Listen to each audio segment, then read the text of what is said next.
বিরোধী আন্দোলনে যে ছাত্র উপদেষ্টারা আছে তাদের বিরুদ্ধে খুব বড় একটা অভিযোগ আছে। তারা নিয়োগ বাণিজ্য করছে, কমিশনার নিয়োগ বাণিজ্য চলমান আছে এবং মহাখালীর একটা বাসাতে তারা ঢাকা সিটি কর্পোরেশনের যেই ওয়ার্ড কাউন্সিলরগুলো আছে সেগুলো নিয়োগের জন্য তারা নাকি ইন্টারভিউ নিচ্ছে। আমরা একটা অলরেডি জানি এজাজ নামে যে লোককে নিয়োগ দেওয়া হয়েছে ঢাকা সিটি কর্পোরেশনের প্রশাসক হিসাবে, সে নানা ওয়ার্ডে নানা রকমের ত্রাণ বিতরণ করছে, ঈদ উপলক্ষে নানা রকমের উপহার বিতরণ করছে এবং সেগুলো বিতরণ করছে কার নামে? বৈষম্য বিরোধী ছাত্র আন্দোলন বা এনসিপির নামে।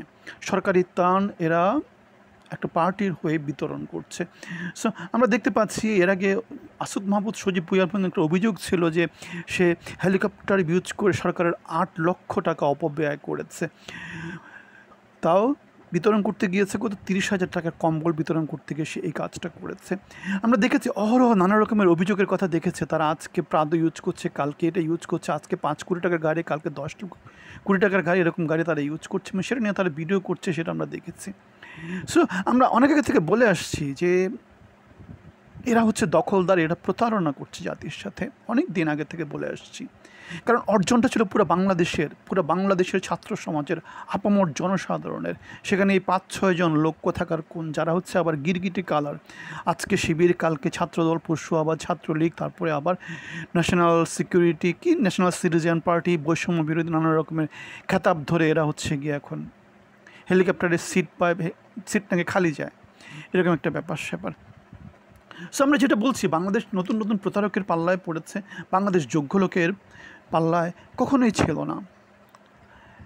আমরা দেখেছি, আমরা গত ৭ মাসের যে অব্যবস্থাপনা, গত অস্থিতিশীল যে পরিস্থিতি আমরা দেখেছি, আমাদের কাছে এটা আপনারা একটি করবেন কি আমি জানি না, তবে বাংলাদেশ স্থিতিশীল ছিল গত ১৫ বছর বা ১৭ বছর। হয়তো গণতন্ত্র ছিল না, হয়তো ফ্যাসিজম ছিল, হয়তো জোর করে অনেক কিছু চাপিয়ে দেওয়া ছিল, কিন্তু বাংলাদেশ স্থিতিশীল ছিল। তো আমরা যে পয়েন্টটা তুলে নিয়ে আসছি সেটা হচ্ছে গিয়ে বাংলাদেশে এখন যেরকম মবের রাজত্ব চলতেছে, তখন বাংলাদেশে মবের রাজত্ব ছিল না, তখন বাংলাদেশে কী ছিল? স্থিতিশীলতা ছিল।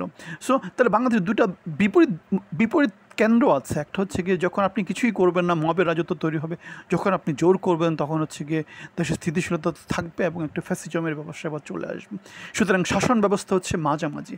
আমাদের ইউনুস সরকারের ভিতরে আমরা কিছুই দেখতে পাই না। সে মানে তার উপদেষ্টা পরিষদ তৈরি করেছে ফ্যাসিজমের মতো করে, আর শাসন ব্যবস্থা তৈরি করেছে একদম মবতান্ত্রিক। সুতরাং জিনিসটা হচ্ছে সর্বদিক থেকে সবচেয়ে নিকৃষ্ট একটা শাসন ব্যবস্থা। আপনি যদি ভিন্নমত পোষণ করেন আমাদের কাছে জানাবেন সেটা। সো আমি আবার বলছি কথাটা, হাসিনার সময় কিছু আত্মীয়স্বজনকে সে ক্ষমতায় নিয়েছে এবং তাদেরকে দিয়ে সে দেশের স্থিতিশীলতা বজায় রেখেছিল, আইনশৃঙ্খলা পরিস্থিতি কন্ট্রোলে রেখেছিল। ইউনুস কী করেছে? নিজের পরিচিত লোকজন, এনজিও কর্মী, ইকোনমিস্ট, চিটাগাং থেকে একটা শাসন ব্যবস্থা তৈরি করেছে, কিন্তু দেশের আইনশৃঙ্খলা পরিস্থিতি মারাত্মক রকমের খারাপ। তাহলে হাসিনার ক্ষমতা ভালো ছিল নাকি আমাদের ইউনুস সরকারের ক্ষমতা ভালো ছিল? আপনি যদি দুটাকে কম্পেয়ার করেন তাহলে আপনার পজিশন কোথায় হবে? সো আমি এই কথাটা বলছি, এই কারণে বলছি, আমি হাসিনা বিরুদ্ধে আন্দোলনে ছিলাম, আমি কোটা বিরুদ্ধে আন্দোলনে ছিলাম, আমি রাজপথে ছিলাম, আমি বাংলাদেশের জন্য কথা বলতে গিয়ে আমি 4 বছর আগে চাকরি হারিয়েছিলাম।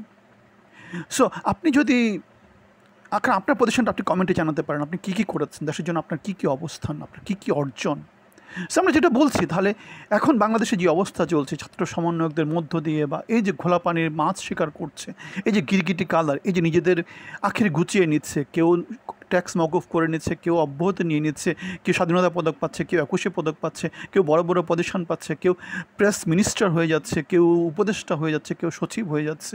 সো এভাবেই বাংলাদেশ চলছে, বাংলাদেশকে লুটে পুটে চেটে খেয়ে দিচ্ছে। আমাদের এক উপদেষ্টা বলেছে তারা নাকি ঘুমাতে ঘুমাতে ভোর হয়ে যায়, অথচ আমাদের ২৬ লাখ ভারতীয় নাকি বাংলাদেশে কাজ করে। ৭ মাস আগে তার সে বয়ান ছিল, সেই বয়ানটা ভাইরাল হয়েছে, আমরা তার কোনো অবস্থান এখন আমরা তার দেখতে পাই না। সো বাংলাদেশে যে যায় লঙ্কায় সে হয় রাবণ। এরা হচ্ছে গিয়ে আমি আর কিছু বললাম না, আপনারই মন্তব্যতে জানাবেন এরা কি। ভালো থাকবেন, ধন্যবাদ।